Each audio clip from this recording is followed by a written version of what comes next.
வெளியூர் பயணமா? ரிசர்வேஷன் கிடைக்கலையா? படிக்கட்டு ஏறி இறங்க ரொம்ப சிரமமா இருக்கா? டிராப் டாக்ஸி புக் பண்ணுங்க. ஒரு வழி கட்டணம் மட்டுமே. டிராப் டாக்ஸி, எங்கும் எப்போதும். அதிக நீளம் கொண்ட சரக்கு கப்பலை கையாண்டு புதிய சாதனையை தூத்துக்குடி துறைமுகம் படைத்துள்ளது. பெரிய சரக்கு கப்பல்களை கையாளும் வகையில் தூத்துக்குடி துறைமுகத்தில் பல்வேறு வளர்ச்சிப் பணிகளை மத்திய அரசு மேற்கொண்டு வருகிறது. விரைவில் தூத்துக்குடியில் 3000 ஏக்கர் பரப்பளவில் கப்பல் கட்டுமான தளத்தையும் மத்திய அரசு அமைக்க இருக்கிறது. பசுமை எரிபொருள் தொழில்துறைக்கான முக்கிய மையமாக தூத்துக்குடியை உருவாக்கவும் மத்திய அரசு திட்டமிட்டுள்ளது.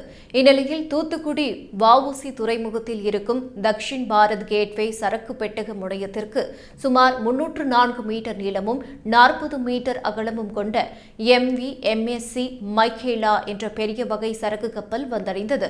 அதை துறைமுக ஆணைய தலைவர் தலைமையிலான குழுவினர் வரவேற்றனர்.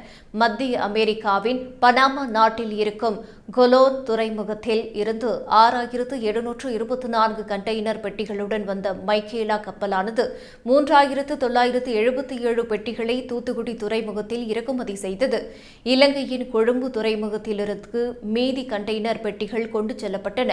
304 மீட்டர் நீளமுடைய மைக்கேலா சரக்கு கப்பலை வெற்றிகரமாக கையாண்டது வஉசி துறைமுகத்தில் மேற்கொள்ளப்பட்ட உள்கட்டமைப்பு பணிகளுக்கு சான்றாக விளங்குவதாக துறைமுக அதிகாரிகள் தெரிவித்தனர்.